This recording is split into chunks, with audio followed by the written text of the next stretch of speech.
मध्य प्रदेश में शिवराज सिंह चौहान की सरकार महिलाओं को 1,000 रुपए महीना परसों से यानी कि 10 तारीख से देने जा रही है।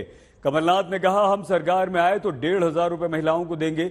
बीजेपी महिलाओं को उज्ज्वला योजना से सिलेंडर देती है। कमलनाथ बोले, हम आए तो 500 रुपए में सिलेंडर देंगे। ये होड़ अब खुद को बड़ा हिंदू, सच्चा हिंदू बताने तक पहुंच चुकी है। जहां एक तरफ ऐसे नेता हैं जो गोडसे को देशभक्त बताते हैं और दूसरी तरफ कांग्रेस की सॉफ्ट हिंदू बनकर वोट की चाहत।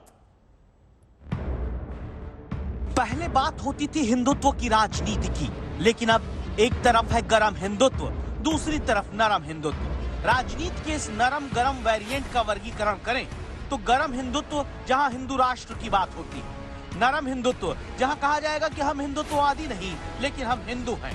गरम हिंदुत्व में कहेंगे नाथूराम गोडसे जिंदाबाद। नरम हिंदुत्व में कहा जाएगा हम गांधी वाले हिंदू हैं, गोडसे वाले नहीं। गरम हिंदुत्व वाले कहते हैं कि सॉफ्ट हिंदुत्व तो छलावा है, और नरम हिंदुत्व कहता है कि ये देश हिंदुओं का है, हिंदुत्ववादियों का नहीं।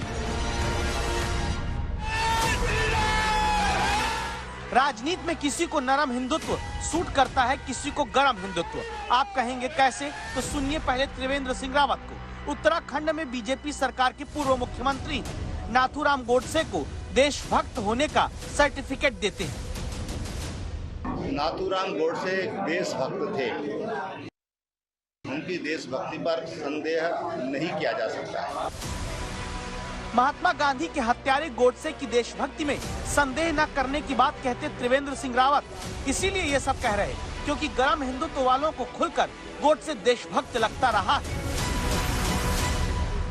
नाथूराम गोडसे देशभक्त थे, हैं और रहेंगे। ऐसा बोलने उनको आतंकवादी कहने वाले लोग स्वयं के गिरेबान में झांक के देखें। अब की चुनाव में ऐसे लोगों को जवाब दे दिया जाएगा। ऐसे बयानों पर मन से माफ न किए जाने की बात तो हुई, लेकिन बयान नहीं रुके। नाथूराम गोडसे देशभक्त थे, उनकी देशभक्ति पर संदेह नहीं किया जा सकता है। विपक्ष जानता है कि गरम हिंदुत्व और हिंदुत्ववादी राजनीति का बड़ा वोट बैंक बीजेपी के पास है, बीजेपी के साथ है। लेकिन हाल के कर्नाटक विधानसभा चुनाव में देखा गया, जहां बजरंगबली की जय के नारों के साथ हिंदुत्व की हार्ड पॉलिटिक्स सफलता नहीं पाई।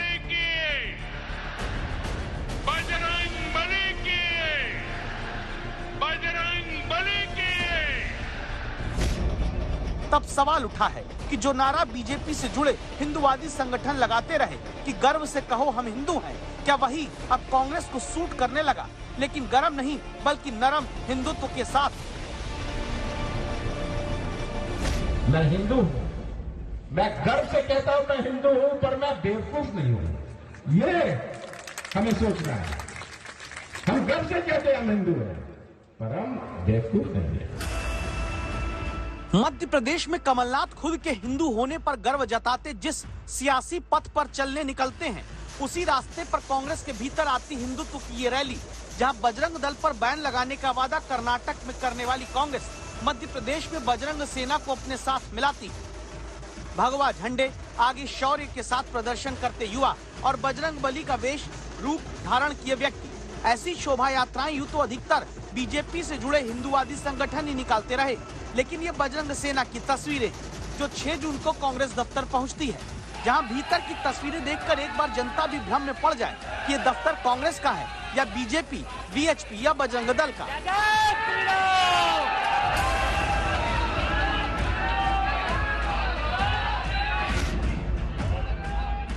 इसके बाद कमलनाथ बजरंग सेना को कांग्रेस में शामिल करते हुए हाथ में गदा उठा लेते हैं। यानी बीजेपी के पास अब बजरंग दल है तो कांग्रेस के पास मध्य प्रदेश में बजरंग सेना।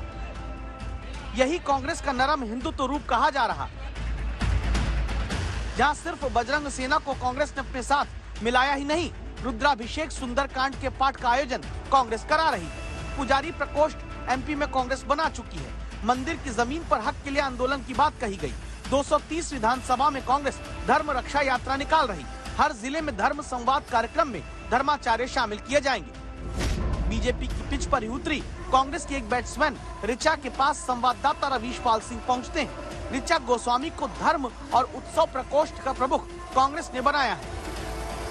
बीजेपी ने अभी ऐसी स्थिति खड़ी कर दी कि अब सबको बताना पड़ रहा है कि नहीं भाई, हम हिंदू विरोधी नहीं हैं और धर्म, इसलिए आपको मैदान में आना पड़ा। हाँ, और धर्म किसी एक की जागीर नहीं है। कोई एक पार्टी धर्म का ठेकेदार नहीं हो सकता, धर्म सबके लिए है। और कांग्रेस में ऐसा नहीं कि हिंदू नहीं है, बहुत हिंदू हैं। तो ये रंगे सियार बगला भगत जैसे काम है कि चुनाव आया तो इसलिए इनको कहते हैं चुनावी हिंदू। जब चुनाव आता है तो कांग्रेस को हिंदुत्व और हिंदुओं की याद आती है, सनातन परंपरा की याद आती है। नहीं तो ये वो कांग्रेस के लोग हैं जो कहते हैं कि हिंदू आतंकवाद है, भगवा आतंकवाद है, हिंदू धर्म ISIS बोको हराम के समान है। जानकार कहते हैं कि 1999 में कांग्रेस का ये रेजोल्यूशन पास किया गया था कि हिंदुइज्म से सेकुलरिज्म को बढ़ा सकते हैं। तो क्या इसी प्रयोग को मध्य प्रदेश और छत्तीसगढ़ में प्रमुखता से अब कांग्रेस कर रही है? जो सफल रहा तो 2024 तक दोहराया जाएगा। रवीश पाल सिंह, भोपाल, आज तक।